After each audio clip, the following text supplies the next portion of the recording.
ShopGearNetwork.com. The following is a presentation of the Gear Radio Network.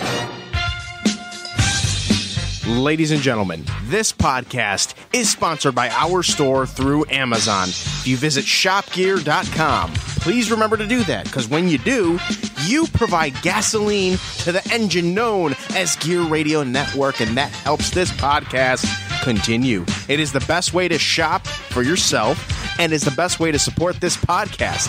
Now, on with the show.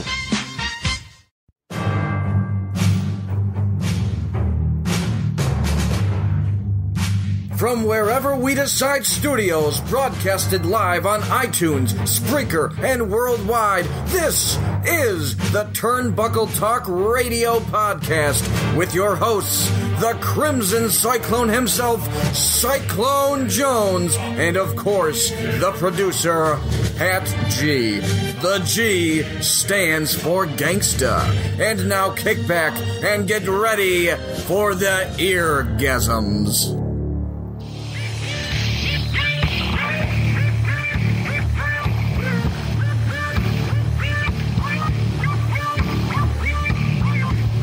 Ladies and gentlemen, you know me, I know you, we know each other. Cyclone Jones in the building.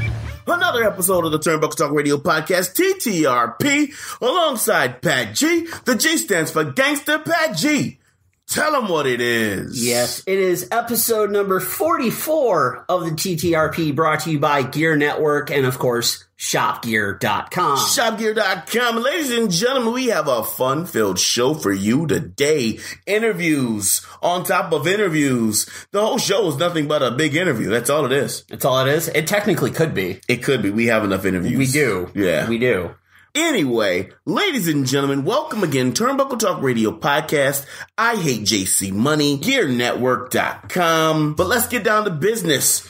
First agenda. WWE. Yes. This is kind of bothering me right now. What is bothering you? Is that the man known as Hogan. Yes. There are talks of this man coming back. Conversations. Conversing. Talks. Verbal communications. There is. So with that being said, Hogan is said to be in the talks of coming back. A lot of people are advocating for him to come back and induct Hacksaw Jim Duggan. I know. Shut up. I said it because I was already in the process of saying it, so I wanted to finish it off. Hacksaw Jim Duggan's already in the Hall of Fame.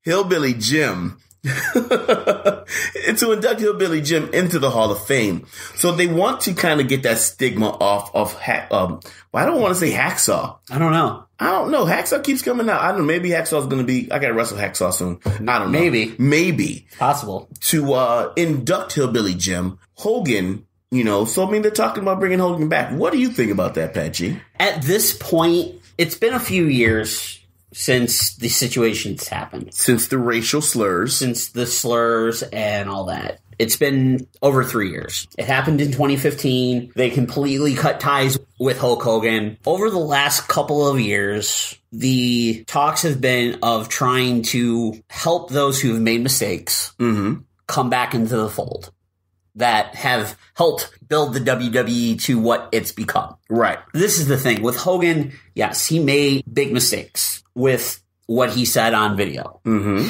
And yes, it all went to court. It was a giant lawsuit. Yeah, I mean, it was a giant lawsuit because apparently they kind of suppressed it and it came out anyway. I mean, it doesn't make a difference what you suppress, as you see Stormy Daniels. Bang. But I mean, so it doesn't make a difference what you supposedly suppress. I mean, things can still come out regardless if that person put it out or not. But go ahead. You were saying. I'm sorry. As we're talking about the Hall of Fame, yes, Hillbilly Jim would like Hulk Hogan to induct him because Hulk Hogan is the one that got Hillbilly Jim into wrestling. Right. Because Hillbilly Jim was just a big old fan country boy. Yep. And he pulled him out of the crowd and got him a wrestling match. Yeah. That's not really how it went, though. But I mean, essentially, Hogan, back then it was that easy. Yo, you're a big dude. Hey, why don't you come train with me? Yeah, come train with me. Come work out. Yeah. We can get something situated. Yeah. Well, another member of the Hall of Fame that's going in this year, Mark Henry, recently spoke with Busted Open Radio. Okay. And discussed about the reports that Hogan's in talks potentially return and everything. And this was his statement on it. He's not ready for Hogan to come back, but it's going to be something where Hogan has to atone for what he did. Kind of whether it's community service, programs, diversity in the workplace, stuff like that. Mm-hmm. And because of the main thing of Hogan being on the carpet for the premiere of the Andre the Giant documentary. Mm-hmm. He was there. Of course, he was in it because... Well, he has to be. He's a part of the history. He's part of the history of Andre the Giant. And Mark Henry went on to... He's like, I've had talks with dozens of guys. The consensus is there's a lot of work to be done to heal that wound and fix that wall. It's something where, and this is my personal opinion, I don't think Hogan cares. He said it. That was on his heart. Mm-hmm. At the moment, it was... a lot of people have come to Hogan's defense and saying that's not Hulk Hogan. But that is Hulk Hogan. He said it. He still said it. You can't sit there and say you can't say, oh, he's not a bad person, because he stabbed somebody. But you stabbed somebody and you knew you stabbed somebody. You still stabbed somebody. Same thing. Regardless. Oh, Hogan's not that type of person, but you use that type of language to describe a person. Yeah. Regardless of whatever the situation was at hand, which I believe it was somebody that his daughter was dating. Exactly. Or involved with or something. So, yes, you meant that truly because it touched a part of your life that was close to you, which is your daughter. Yeah. So, yes. So when your daughter was dealing with these gentlemen of a different racial culture than you are, and I'm pretty sure your daughter probably smashed one or two. Let's be honest. Let's be real. I mean, I'm not joking around. Let's be real. I'm pretty sure your daughter smashed one or two of them because in the music industry and especially in the music industry she was trying to get into. Exactly. I'm sure she smashed one or two. Yeah. You know what I'm saying? And to get where she needed to go. So yes, so yes, sir. You did use that slur and you meant it because you said I'd rather her date one in the basketball. Like, really, dude? So you related black people to basketball. Because white people play basketball. Russians play basketball. Mm-hmm. Yao Ming plays basketball. He ain't black. Jeremy Lin. You knew this already. So for Hogan and people to defend Hogan, no, dude, you can't defend that. He knew exactly what he was doing and what he said. Is he sorry for it? I don't know. He might. To be the figure that he is in the sight of fans and the WWE and to be the person that he is, you have to hide that. Hence why Mark Henry said there's a lot of work to be done to heal that wound, to repair that wall, whether Hogan does it through programs or community service or something. He's got to rebuild that relationship. Yeah, right, exactly. This is the thing, is back when Hogan was up and coming, the quote-unquote wrestling business didn't really put black athletes in that main event picture. No, I mean, they still don't. And to this day. Sense. It's what D'Angelo De Niro said. He said that you have to remember that this is a good old boy system. It's a good old boy company. It started down in the South. You know what I'm saying? Oh, yeah. It's a good old boy system. Like you'll never see that black champion.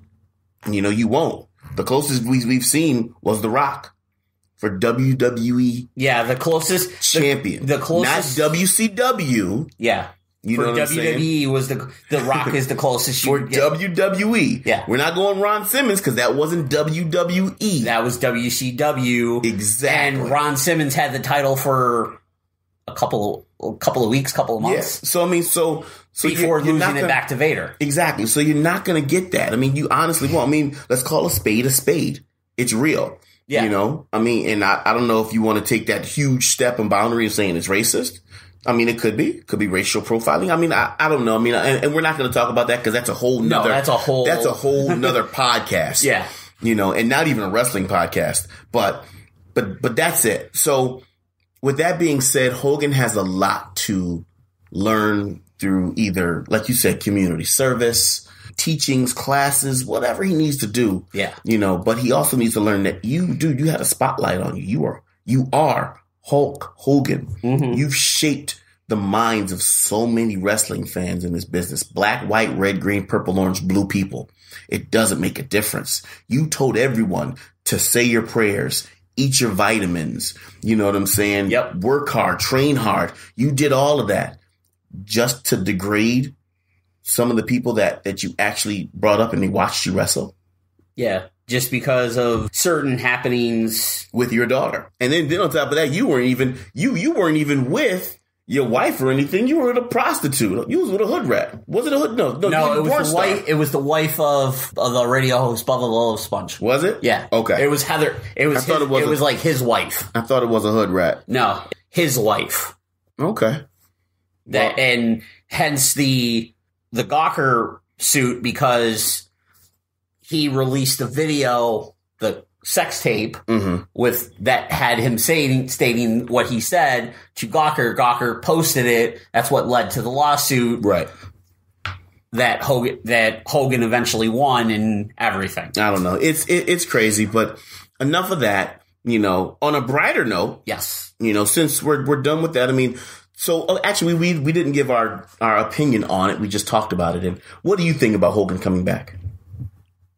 Hogan coming back, you know what? I want to see Hogan come back at some point because Hogan is so synonymous with the WWF, WWE.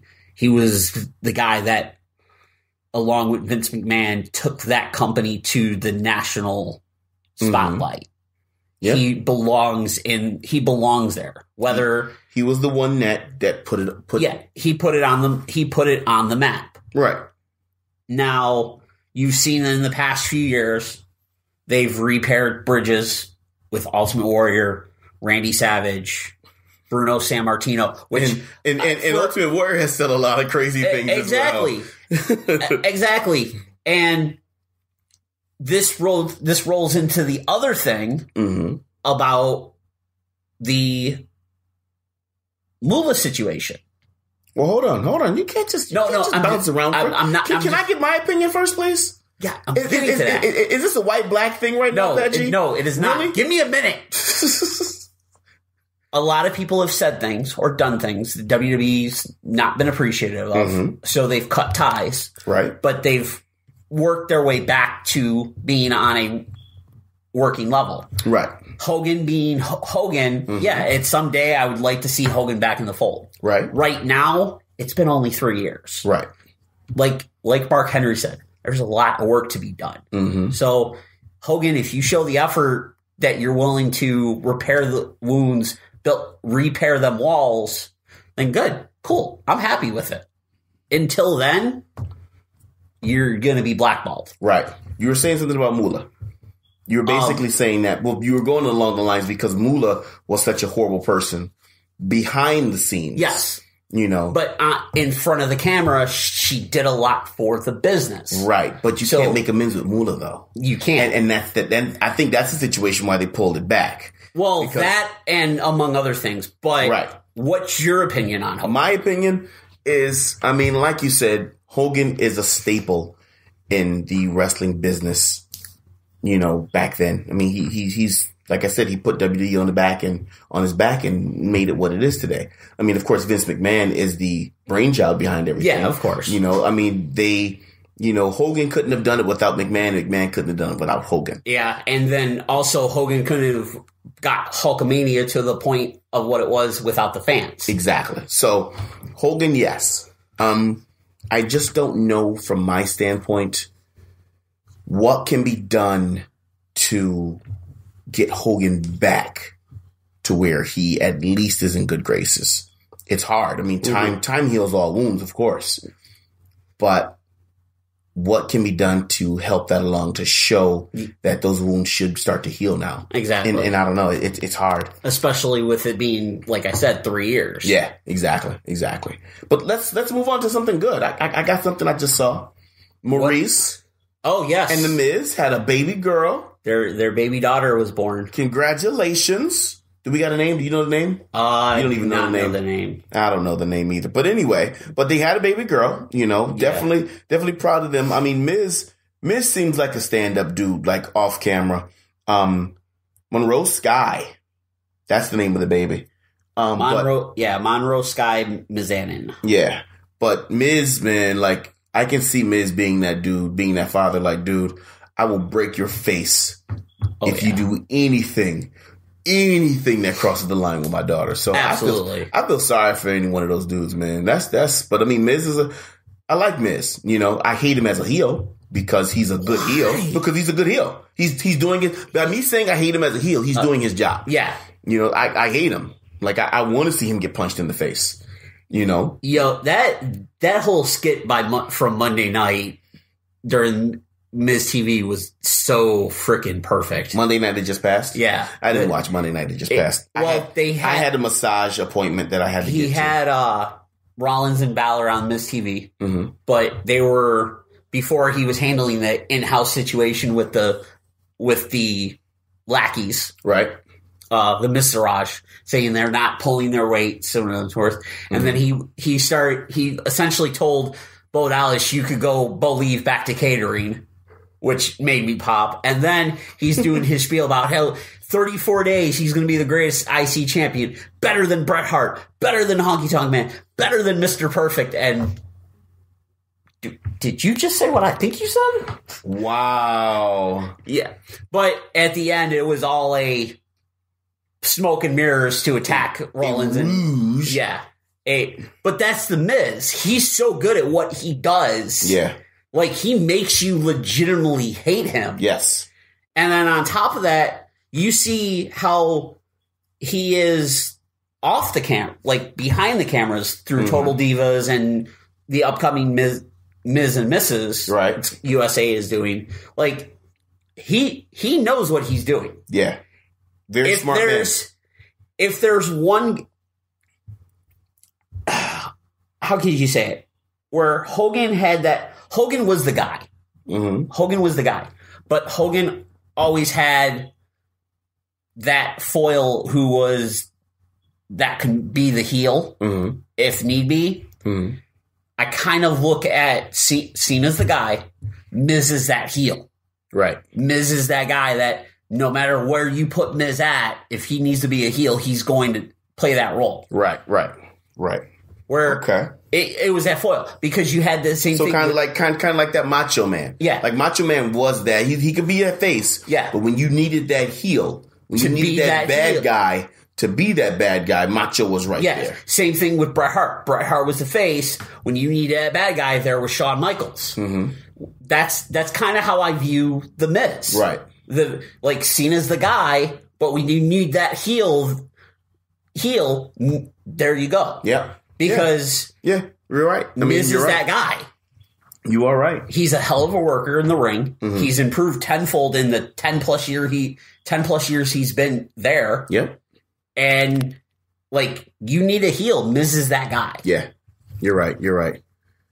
So where do we go from here, Pat G? Well, like I mentioned, the situation with Moolah earlier. Right. They announced the Memorial Moolah Battle Royal. But a couple days after the fact, they had to pull it back because there have been tons of stories and allegations. Everything. And all that. And WWE is aware of this. Yeah. You have to know they're aware of this. But what did it was the fact that Snickers, the Mars company, Snickers, told them, change it or we're out. Plain and simple. So now you have just the WrestleMania Women's Battle Royal. Now, that's fine, okay? Right. But if you really but you have plenty of other female wrestlers that you can honor, that maybe you could have renamed it after. Not saying, and you know what? The Alundra Blaze. Fabulous Moolah's daughter has come out. Last week she did a interview or something, and she came out. She's like, "Listen, Fabulous Moolah had nothing to do with all these. If it was anybody's fault, it was Buddy Rose, whatever, with all this." Like she came to the fact, but then again, that's her mother. Yeah, I know. I mean, and that's the thing, though, and that's your mom. And I'll give you this perspective. Okay. My kids will come to my defense in a heartbeat. Oh, absolutely. but my kids don't know what I do in the wrestling shows. True. You know what I'm saying? So my kids don't know about a lot of issues that I've had on the road. Mm-hmm. Like that issue that we had in PA. Mm-hmm. My kids don't know that. Mm-hmm. My kids don't know that I'm that dude that's like, yo, I'm about ready to do this or do this or do that. You know what I'm saying? You know, so with that being said, she doesn't know what her mom did either. Exactly. You know? And you know what? At this point, WWE is a publicly traded company. So when one of their main sponsors, especially for WrestleMania, goes, listen, we hear all this bad, we can't have this. We can't be associated with this. Yeah. So they did what they had to do. They tried to get slick though. They tried to pull it over the wool. They tried to pull the wool over. They did. And honestly, had all these people that are still alive or have knowledge of everything that Moolah did during her career, wouldn't have said things, yeah, you might have been able to get away with it. But at the end of the day, it's the same situation that they had a few years ago with the whole Nexus attack. Yeah. Somebody had to suffer because sponsors were like, yo, hence Daniel Bryan got canned because of the choking situation with Justin Roberts. And look at that segue. But we're going to take a quick break, and then we're going to talk about Mr. Daniel Bryan. Welcome back to the TTRP Turnbuckle Talk Radio podcast. Pat G, of course, here, bringing you another great interview. And this one, ladies and gentlemen, you're going to love because it's a man I'm sure everybody you listening knows of. It is the man who is the current IWC heavyweight champion. Yes, Andrew Palace. Yay. Now, you are the current IWC heavyweight champion. Yes. Of course. Now, who did you beat to get that championship? I beat the man with worn his name, Wardlow. He was undefeated for, I believe, 2 years. One of those years he was holding the title. And, he's a tough guy. Big guy. Tough guy. I've seen him. He's very big. He's one to look out for. I'm sure a lot of people are going to see much more of him soon. Oh, absolutely. Now, of course, you being the heavyweight champion at IWC. Yes. You obviously have the quote-unquote target on your back. Yeah. It's nice to be at the top of the mountain, but everybody's trying to knock you off, and gotta watch your back. Well, speaking of IWC, you guys have one of your big shows coming up, Night of the Superstars. Yes. And there's a lot of names that are on that show. I've seen Rey Mysterio be announced, among others. Now, what are you going to be doing that night? Obviously defending your championship. Well, yeah. But who's it going to be against? Do you know, or? I honestly, no idea. No clue? No idea. If Rikishi wants some of this, me versus Rikishi, I'll bring it on, Rikishi. Rikishi's a very tough guy. Yeah, he is a tough guy. Yeah. He is. He's got that Samoan bloodline. Yeah. Oh, yeah. He's one, yeah. Like, it would be a tough fight, but, wrestling Rikishi would be awesome. Well, I know they just announced the man that you've had cross with, and that's Big League John McChesney. Yes. And he's a former IWC heavyweight champion. Yeah, John McChesney is a legend. A legend. Love the dude. Yeah. Now, what happens if John McChesney decides that he wants that belt back that night? What are you going to do? Well, I'm going to look him in the eyes. I'm going to shake his hand, and I'm going to say, let's tussle, let's wrestle, let's have some fun, and, I'll have to do what I can, and, got to keep my belt. Absolutely. Now, for the listeners out there that know who you are but may not know who you are. Yes. How long have you been in this business called wrestling? I want to say maybe like 6 years. I'd say about 6 years. All right. Yeah. So you haven't reached that quote-unquote, vet status that so many people say that, you're not a vet until you hit 7 years. Exactly. I'm a vet to the brand new guys. Okay. But I am not a vet. Okay. Because I know that, because I've heard the term of like, you're not a vet until you hit like that 7-year mark. Yeah. But like to the guys that are 3 years in, you're a vet. Yeah, so it's like when they ask me for advice, I give it to them, and then I look at a vet, and I'm like, was that right? Did I give the right information? And if they give me the nod, then I'm like, yeah, do what I say. Yeah. Now, of course, all of us who are in this business, we've all been fans. Oh, yes. What was the moment that you decided that this was the path you wanted, this was the dream you wanted?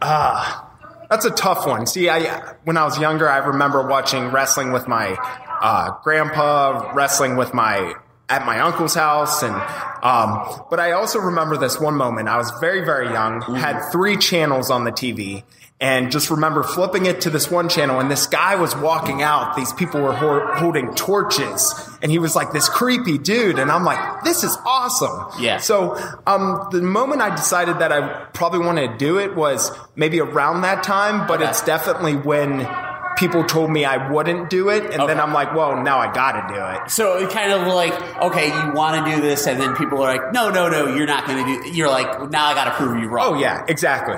Now, coming up as a fan, of course. Yes. Who are some of your influences that like influence your style and persona in the ring?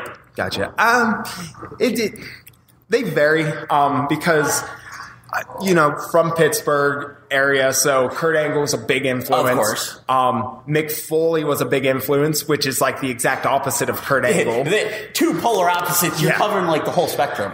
And I would say like Hulk Hogan, Macho Man, just because the energy, they could captivate a crowd. They could hold you in the palm of their hand. It's awesome. I love those guys. Now, when you decided to go on the stream, where did you go to train at, and who did you train with? I trained at the Iron City Wrestling Academy. That's IWC school. Yeah. And like not even trying to, not just because I work there and stuff, but like in that area, it's the best school. Like it's going to give you the most opportunities. Okay. And I was trained by Justin Idol, another man by the name of Super Hentai. And I had some guidance from like Zima Ion and different other wrestlers going up. Mm-hmm. Well, you've been working 6 years. Yes. And you've probably traveled numerous places and everything. What are some of the positives you come across, and maybe some of the negatives that you've come across?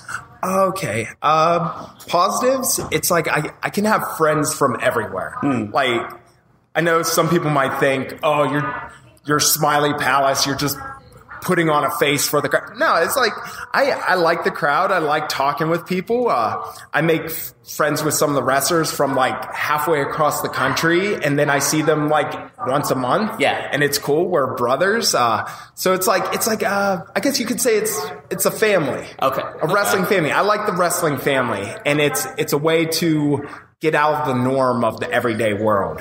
Negatives is there's some bad people in that family that just constantly try to drag others down, and I don't like those ones. It's not cool. Yeah. Keep the positivity. Positivity is always a good thing. Yes. Well, among your travels in the 6 years, where are some of the places you have traveled to that have kind of maybe influenced you to want more? Let's see. I would see. I gain something from everywhere I go. Okay. Like I'll either see something, I'll see a match, I'll talk to somebody will inspire me. Yeah. So it's like I take bits and pieces from everywhere. I know when I did a Ring of Honor training camp, which I'm gonna do again eventually because it was awesome. It really. It motivates you to want to get to that level. You just want to keep growing. And Exactly. That's what everybody should want to do. And case in point with ROH, you see what Dalton Castle's doing. Yeah, love him. And where he came from, because he started in Buffalo, New York, where I'm from, and he's kind of built himself up. Yep. And now he's the ROH champion. Yeah. And whatnot. And he deserves it. Absolutely. Now, in your travels or whatever, are there somebody on the independent scene you've maybe met that you haven't been able to get in the ring with? Who are those people you would be? Let's see. I would say in the local area around Pittsburgh, semi close to Pittsburgh. There's people like, I want to wrestle John McChesney at IWC. Okay. I want to wrestle Chance Prophet. And if you're looking for like that big, huge indie name that's like big right now, no doubt, 100%, I want Sami Callihan. 100%. You want Sami Callihan, and that's a big name right there. Yeah, he can bring his baseball bat, whatever he wants. Well, speaking of that, there's a lot of feedback from that. What happened between Sami Callihan and whatnot with the baseball bat? Mm-hmm. What's your take on it? It was just a simple mistake, accident kind of situation. Nope. Wrestling's not ballet. You know, it's true. It's a tough thing, and what happens happens. Yeah. Well, at this time, we generally give our guests the floor, promote themselves, their social media, how bookers can get in touch with them. So the floor is yours. Oh, cool. Well, name's Andrew Palace. People can reach me on Instagram and Twitter at the Andrew Palace, all one word. I just follow me on there. I mean, if you try to add me on Facebook, like, it might take me a while to get to you because there's all those fake accounts. Yeah, of course. But yeah, follow me on there. Send me a message. I'll get back to you. Let's make some business happen. All right. And of course, you can see the IWC Heavyweight Champion defend his championship at Night of the Superstars. Very upcoming. What's the date? March 17th in Elizabeth, PA. There you go. Me versus Wardlow rematch. A week from today. And not to mention, for the high stakes title, it's going to be Gilbert versus James Ellsworth. Oh God, yeah, that's right. Yeah, that's good. That's quite the match. I don't know what's going to be the main event. Me and Wardlow or those two? Gilbert and Ellsworth. Yeah, I might be first. Jeez. Yeah, you might be. Yeah, and that's okay. That's a main event right there. Absolutely. Well, thank you once again, Andrew. We will definitely see you again on the road. Maybe the TTRP will visit IWC next week, and we'll see what happens. Ladies and gentlemen, this is Cyclone Jones, and I am with Pat G. The G stands for gangster. And remember, the TTRP is sponsored by the Gear Network store through Amazon. If you visit shopgear.com, it's a little bit different. That's shop, GERE.com, and click on any of the banners. It will take you right to your account, and you can do all your Amazon shopping there. And you shop Amazon and Amazon Prime as you normally would. But the only difference is Amazon kicks back a small percentage of all your purchases to us here at the Gear Network, so we can cover our production costs to continue bringing great programming like TTRP, Turnbuckle Talk Radio Podcast, Better Live Than Dead, Get Ready America, and Talking Wrestling, among more, here from the Gear Network. So that's shopgear.com, SHOPGERE.com.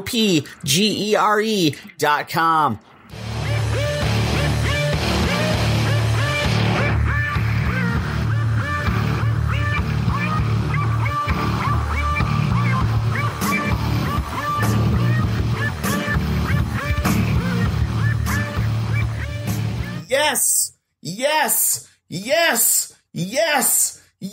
Paggy, why are you not doing the yes with me? Why the hell are you not doing the yes with me? Sorry. It's too late, Paggy. Don't put your hands up now, damn it. Welcome back, ladies and gentlemen. Turnbuckle Talk Radio Podcast.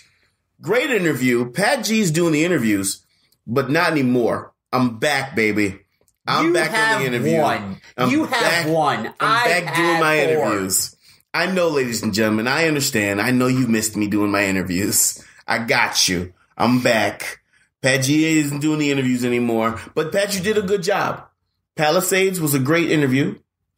You know, he's the what? He's the IWC Heavyweight Champion. I was going to say Actually, IWC. Scratch that. He is the former IWC Heavyweight Champion because he lost the title to Wardlow this past weekend. Wow. At IWC's Night of the Superstars. Well, it's a good thing we got him before he lost the title. We did. So we do have him as a champion on here. Yes. So good interview. Great job. But like I said, I'm back.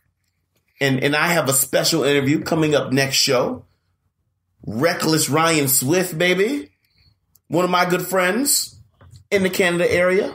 Of course. Who I was gonna spill the beans on that one, but I'll save it for the podcast. There we go. Next show. There we go. All right, but like I said, like we came back from break, yes.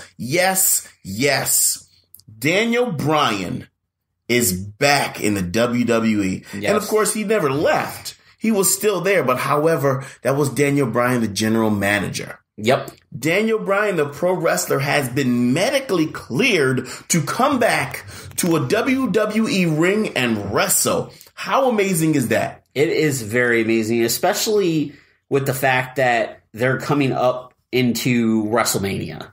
Yes. Because now this gives them probably their most over superstar on their biggest show of the year. I mean, how awesome is that to come back right before WrestleMania? You know what I'm saying? I mean, he's already been well enough by all doctors and cleared already. Yes. However, WWE doctors didn't want to clear him yet. They were still scared. They didn't know what was going on. They wanted to make sure, which I can completely understand. Yeah. You know, if anything was to happen inside that ring, there's a lot of kids there that would be traumatized. Traumatized. You know, just like Owen Hart, you know what I'm saying? God rest his soul, you know. So, I mean, they want to make sure. And that's something that they did. And from there on in, they made sure. And he is actually ready to return. He is. And some of the information that was released, Daniel Bryan went to Dr. Joseph Maroon, who is the head doctor of WWE. Mm-hmm. And he asked him what he needed in order to get cleared. Maroon gave him the names of some of the top concussion experts in the country, namely Robert Cantu, Javier Cardenas, and Jeffrey Kuchner. All three cleared Bryan over the past month, and then Maroon agreed to medically clear Daniel Bryan to return. Now, of course, you have the thing of possibly returning situation with WrestleMania with Kevin Owens, Sami Zayn. Mm-hmm. But now Daniel Bryan is pretty much free to compete as much as the WWE wants to use him. But Daniel Bryan is going to be under different rules as far as impact tests, right, and all that. He's going to be under different restrictions, tests, all that.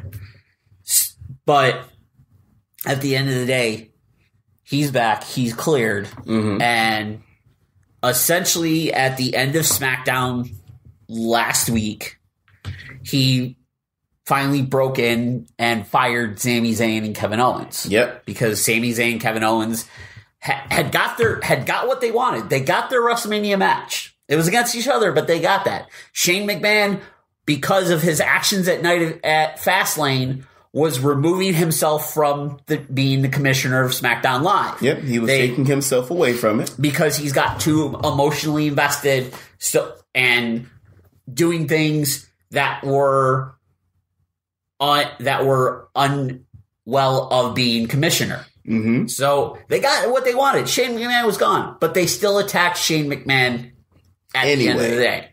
So Daniel Bryan came back. You attacked your boss. Like, you had your match. You had Sami Zayn, Kevin Owens. And you attacked your boss. With everything, I have to fire you. So that led to the attack on Daniel Bryan.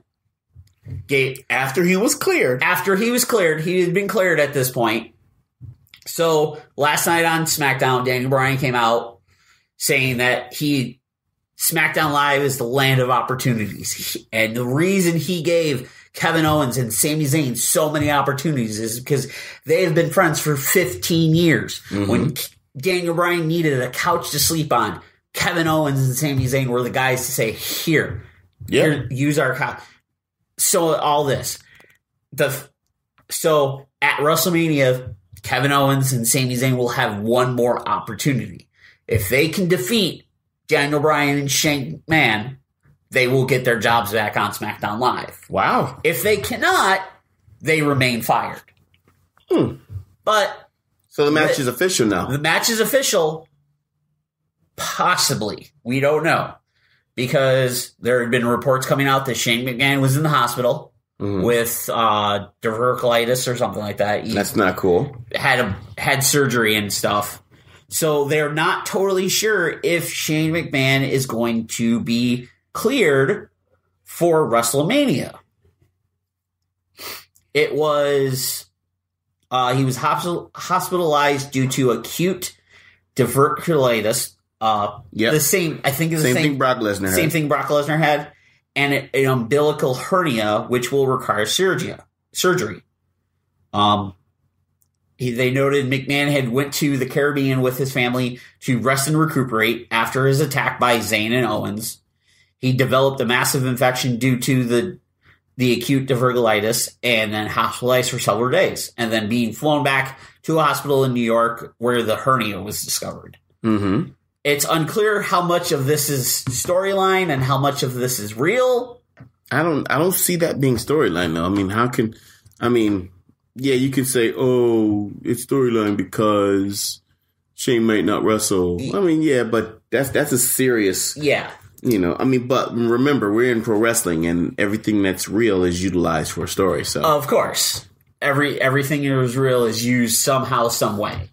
So it's going to be interesting to see if come WrestleMania 34, Shane McMahon is dancing around with Daniel Bryan. Mm-hmm. And right now, if you look at the WrestleMania 34 card, because pretty much the WrestleMania 34 card got mostly solidified over the last 2 nights. Yeah, it's completely stacked. It is like holy mother of God. And there's a report saying the reason why that the one match that everybody wants to see or is curious about, and that's John Cena and The Undertaker, being waited on until the very last possible minute, is because the card is as stacked as it is. Mm-hmm. Because you have Daniel Bryan returning. Yeah. You have Ronda Rousey.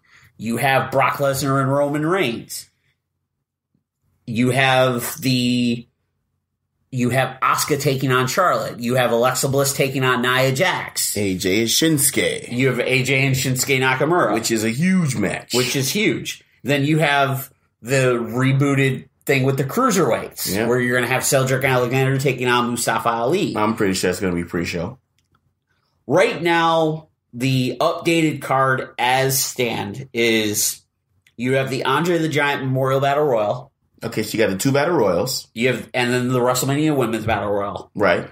You have Triple H and Stephanie taking on Ronda and Angle. Well, let's just look at it for a minute. We don't got to go through the whole card, but let's just look at how many matches in this period. So you got 2 Battle Royals. 2, 3, 4, 5, 6, 7, 8, 9, 10, 11. 11 matches and 2 Battle Royals right now. 11 matches and 2 Battle Royals, and that's without Undertaker and Cena. Yep. And that's without officially saying Daniel Bryan and McMahon. No, it's official. With them? It's official. Okay. They made it official last night. So right now you're looking at, if they do decide to go with Cena and Undertaker, which 12 matches. Which most likely is going to happen. The way they announced it is WrestleMania is going to be 6.5 hours long. Total. Yeah. It's going to be a 2-hour pre-show, and then your main show is going to be 4 to 5. That's crazy. That's just crazy. They have their own network, so they have their own network, but that's 6 hours. Yeah. So right now it's the show starts at 7. Let's look at it this way. For an independent show, yes, it's usually 2 hours. Yeah, 2 to 3. You usually start losing fans right before the main event, unless it's something that's huge. You do. For a wrestling show of WWE stature, where do you start losing fans? Because you will. Because all those matches aren't going to be 100% stellar. Okay. Let's just call a spade a spade. Yeah. You know what I'm saying? One match is going to be better than the other match. Another match is going to be horrible. You have the 2 Battle Royals. Yep. And then you have, like I said, you have the Universal title match. Yep. Lesnar Reigns. WWE Styles Nakamura. Yep. The IC match, Miz Rollins Balor. Yep. The US title, Orton Rude Mahal Rusev. Uh-huh. The Raw Women's Bliss and Jax. The Raw Tag Team, the Bar vs. Braun Strowman and a partner to be determined. Yeah. The SmackDown Women's, Charlotte vs. Asuka. Yeah. The SmackDown Tag, the Usos, the New Day, the Bludgeon Brothers. Yeah. The Cruiserweight Championship final. Mm-hmm. Angle and Rousey versus Triple H and Stephanie, and then Shane and Bryan versus Zayn and Owens. And then, of course, most likely you're going to have Cena versus Undertaker, which a lot of people say Cena and Undertaker should be the final match of the show. No. No? No.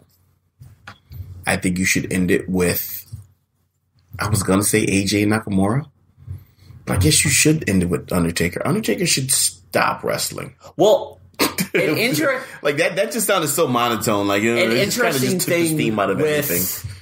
And I read an article the other day, might have been yesterday, about how the Undertaker like laid his coat and gloves and hat in the middle of the ring last year. So this year, and he came, and when he was on Raw 25, he came out, and with the induction of Kid Rock into the Hall of Fame, he's coming back as the American Badass. He should come back as the American Badass Undertaker to finish off his career. Nobody wants to see that though. No, yeah, nobody wants to see the American Badass. No, but it's not as flashy. It's not as flashy as the Undertaker. You're not going to have that awesome entrance that everybody wants to see, regardless. Like the Undertaker. I mean, you can have Kid Rock singing, "Oh, American Badass, come on, kick his ass, see my ass." Wait, but he also stated that even if he doesn't come back as the American Badass Undertaker, he comes back as the Big Evil Undertaker, where that he was using the theme song for somebody else, that not the Kid Rock one. Yeah. This is the thing with the Undertaker is, I think my son was singing that song. That's where he got that song from. He was singing that song. He was singing some kind of the demon inside you or something. Yeah, that's the Big Evil. Yes, Undertaker. I'm like, where the hell did you hear that song from? Yeah, it's the Underground Taker song. I'm like, who? Yeah, the Underground Taker. Yeah, that's what my son calls the Undertaker, the Underground Taker. Yeah, that's awesome. That was the theme for when Undertaker was doing the Big Evil. You're gonna pay. Yeah. That the article. Are you gonna play that right now? Are you really gonna play that right now? No, I'm not gonna play it. No, you can. I'm asking you, Pat G. Well, yes, I was gonna play a little bit initiative. Of it. Damn, I was gonna play a little bit as soon as the Hardy's commercial was done.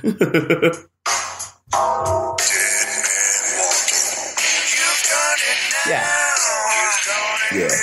Okay, hold on. I'm trying to remember. I want to hear the part my friend's talking about. Is this it? No, this isn't it.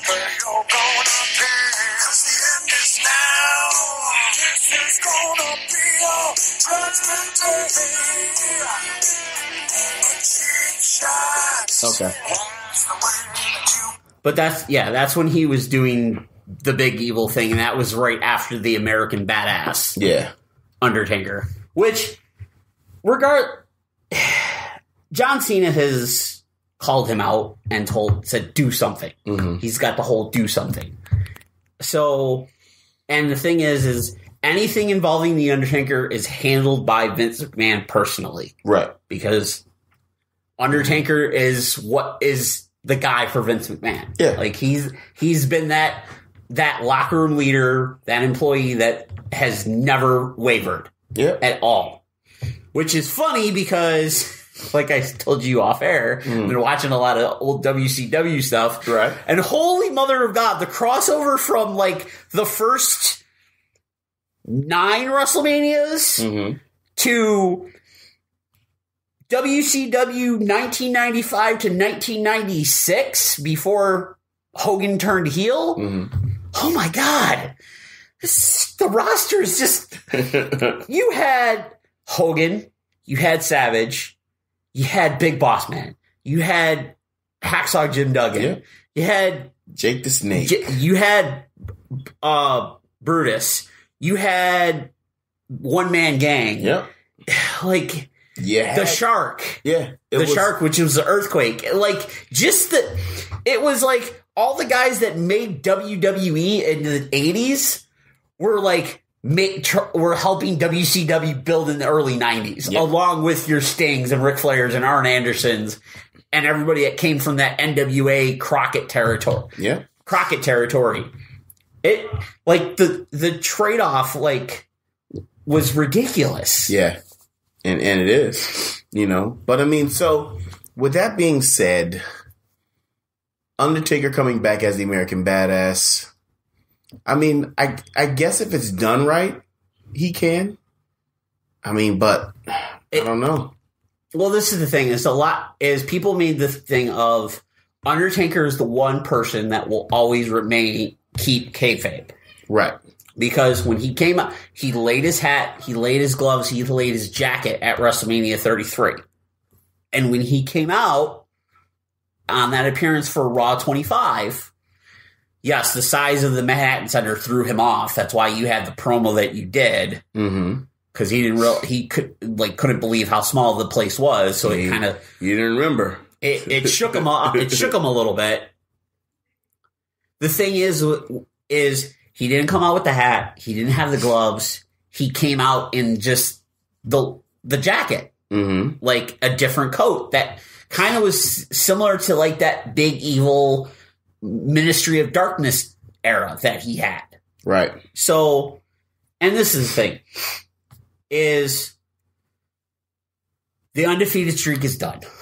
Yep, it sure is. John Cena has been the guy for WWE the last 10 plus years. But The Undertaker has been the guy in the locker room. He's been the leader. He's never wavered. And everything. Maybe this could be the moment for Undertaker to finally go. And Cena's the type of guy to go, you know what? I can take an L and it's not going to hurt me. Right. Cena takes the loss. It's still not going to hurt him, but it now solidifies the Undertaker as going out. He's done all he can do.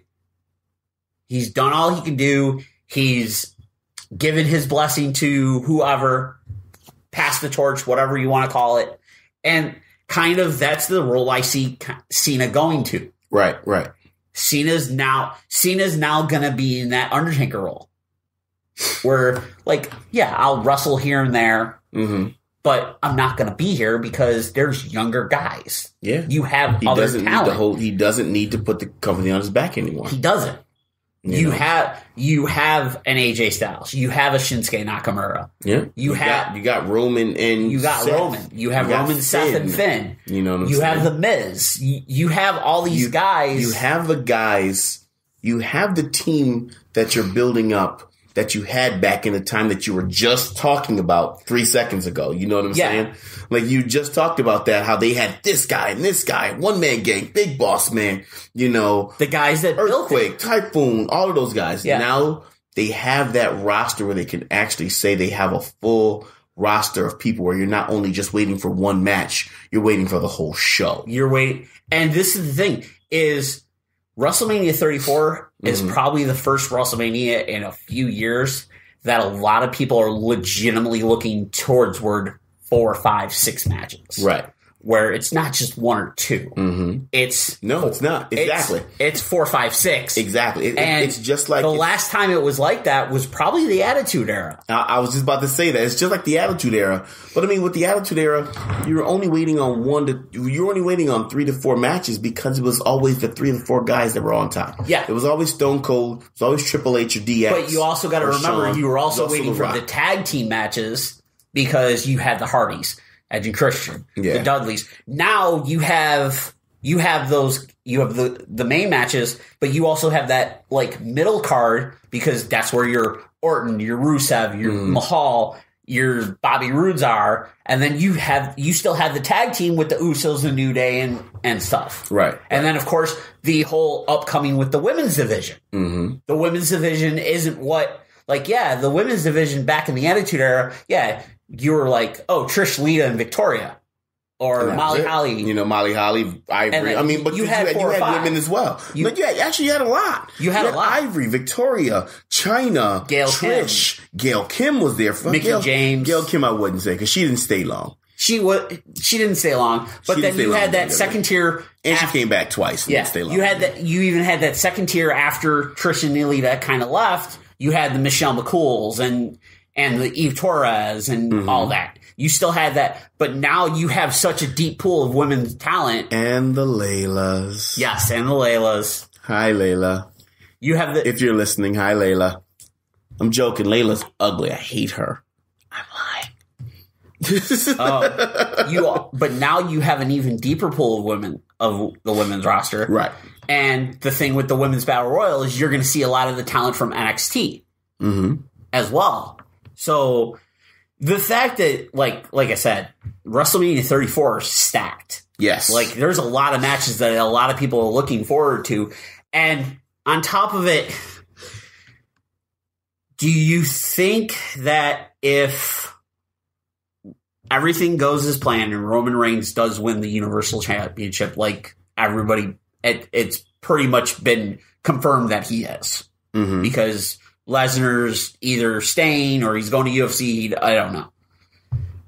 Do you think if when he wins it and the crowd turns on him even more than they already do you think the WWE goes, okay, we need to change something? And they do what they did years previous when they tried to push The Rock as that super up-and-coming babyface and go, the crowd was hating it. All right, turn him heel, and it puts Roman Reigns in that category where he can actually flourish. Because I know you didn't see it Monday night. Yeah. Because Brock Lesnar came out. I saw the beginning. Okay. Roman came out of the crowd, got his ass whooped. Did you see the crowd like cheering, going one more time when Lesnar was hitting with the chair? Yeah. Like the crowd was hot for Lesnar. Because they weren't. I don't think they were hot for Lesnar. Okay. I think they were hated for Roman. Like you're force feeding them Roman, and they don't like him. Turn him heel. Do you think they don't like him? That's like I said. If he wins the title, and I'm just saying, if that's the last match of Mania, right? Like last year, Roman Reigns is the last thing you see before they go off air. He's holding the title. Do you think that the powers that be in the WWE go? They put the spin on it like they did The Rock. You have to. You have to. You have to. You have to turn this man heel. Give him the title and turn him heel.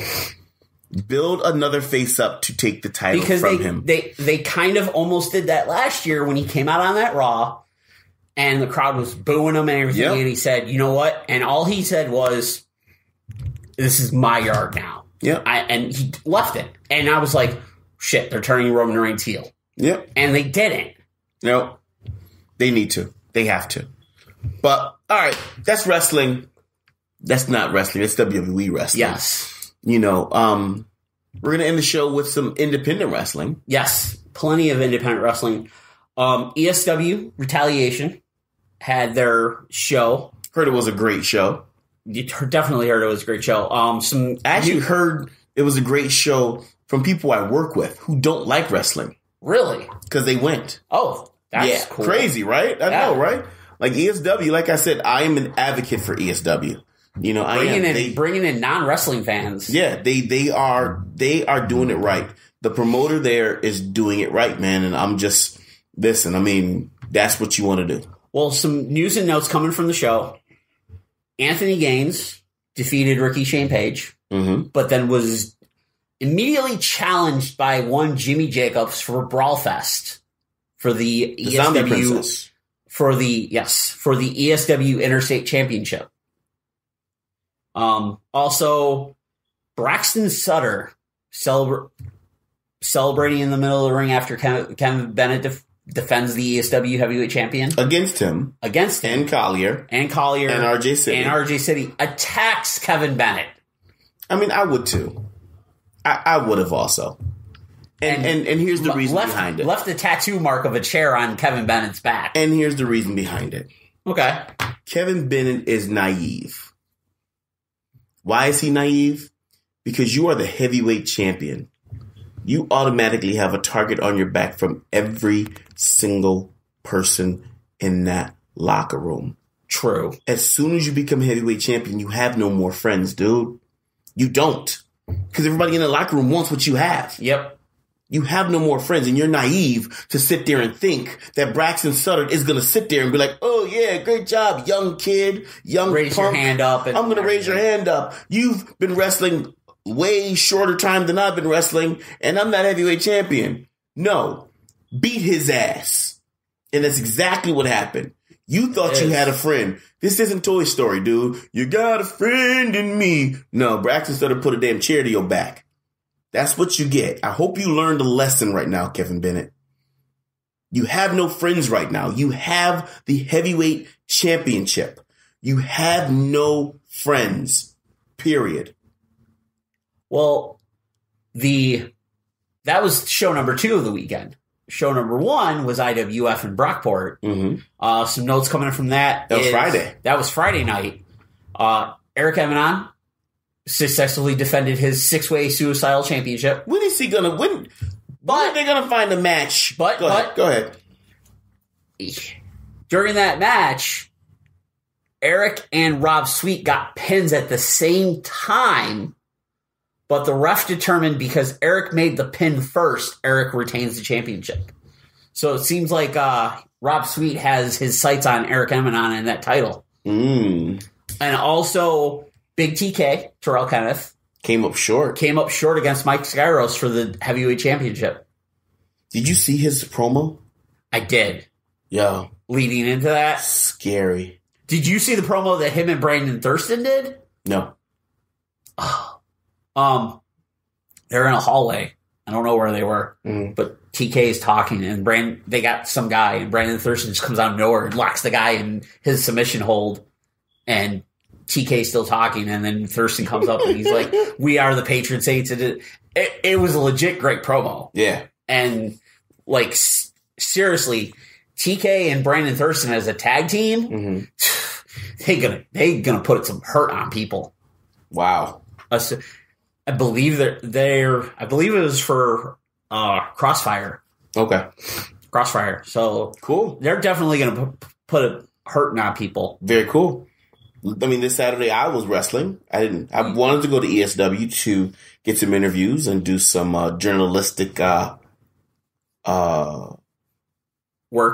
Thank you. I couldn't get the word out. I have no idea why I couldn't get that word out. But some journalistic work. But I was booked at UW, Ultimate Wrestling. You were. I wrestled against Icon Ace. It was 2 men who did not lose. We both did not lose the Internet Championship. True. We were stripped of it, so we never lost it. And now I'm number 1 contender for the Internet Championship against Caden. Mr. Charisma. Yeah. Daniel Cadenson, as I call him. He has a huge Daniel Bryan beard. So he does. Daniel Cadenson right now. He does. And he's got the charisma that Daniel Bryan has too. Yeah. He's a good dude. I got no squabbles with him. But he has something that's mine. Anything else that happened at UW of consequence? I saw your partners in arms lost the tag titles. They did. They lost it to the Puerto Ricans. To the Heritage. The Heritage? The Heritage. Yeah, the Heritage did a little promo on Facebook. Nefarious tactics or just no. Clean? By all means, they did what they were supposed to do. Good job. Other than that, there were some great matches. Good. Well, you have another match coming up. Do I? With at Nickel City Wrestling, you have to defend your Silver Lining Championship against one Vinny Moon. Do I? You do. I do. You do. And Vinny, I've heard Vinny Moon had some words. He did. He documented some words on Facebook. Documented some words? He documented some words on Facebook. It's a very funny-ish situation there because timing is everything. So basically, what I do on the road when I'm traveling with guys that I travel with, and you can attest to this, Pat G, is I do promo training. I love promos. I love to talk. I love the camera. The camera loves me. I love the microphone loves me. So I posted something about doing a promo and burying your opponent. Yes. Because basically, if you do a promo on someone and you make them seem like they're a piece of crap and you win. You didn't beat anyone. All you did was just beat a piece of crap. You just told the fans he's a piece of crap and you beat him. So now that doesn't make the fans want to watch your match. True. However, if you make him seem like he's a piece of crap and he beats you, then what does that make you? Yeah. You just lost to a piece of crap. So basically what I was saying was there's three rules to promos. And I'll let you know right now, in my opinion. And this is from what I've learned in my travels. First thing you do in a promo is you hype up your opponent. You let them know their accolades. Mm-hmm. Second thing you do is if you put your opponent at 99, you put yourself at 100. You put yourself over your opponent. Of course. And then the third thing you do is you promote the show. You promote what you're going to do, and you promote the show. That's how you do a promo. Yeah. I mean, of course, there's different stipulations and different matches and different, Of course, if it's like your fifth promo going down, going in a program with somebody. But of course, kind of that's the way it similar goes. to what's been going on with LPW between the Commissioner Ken Urban and Superman lover Chuck Holding. Mm-hmm. They've kind of been battling back and forth on Facebook with these promo cuts. Right. So basically, there was some timing, and people thought I was talking about him, but I wasn't. Basically, what I'm going to do tonight, as soon as this podcast is over, I'm going to answer Vinny Moon. But Vinny Moon, let me give you a quick talk right now. If you listen, because we're going to close, because we're already an hour in, a little bit over an hour. A little bit. But Vinny, don't bring your A game. I want you to bring your best game, not your A game. Because your A game might not be your best game. Bring your best game, Vinny Moon. Because I promise you, if I don't cyclone punch you, I'm a cyclone bomb your ass. Promise you that. All right.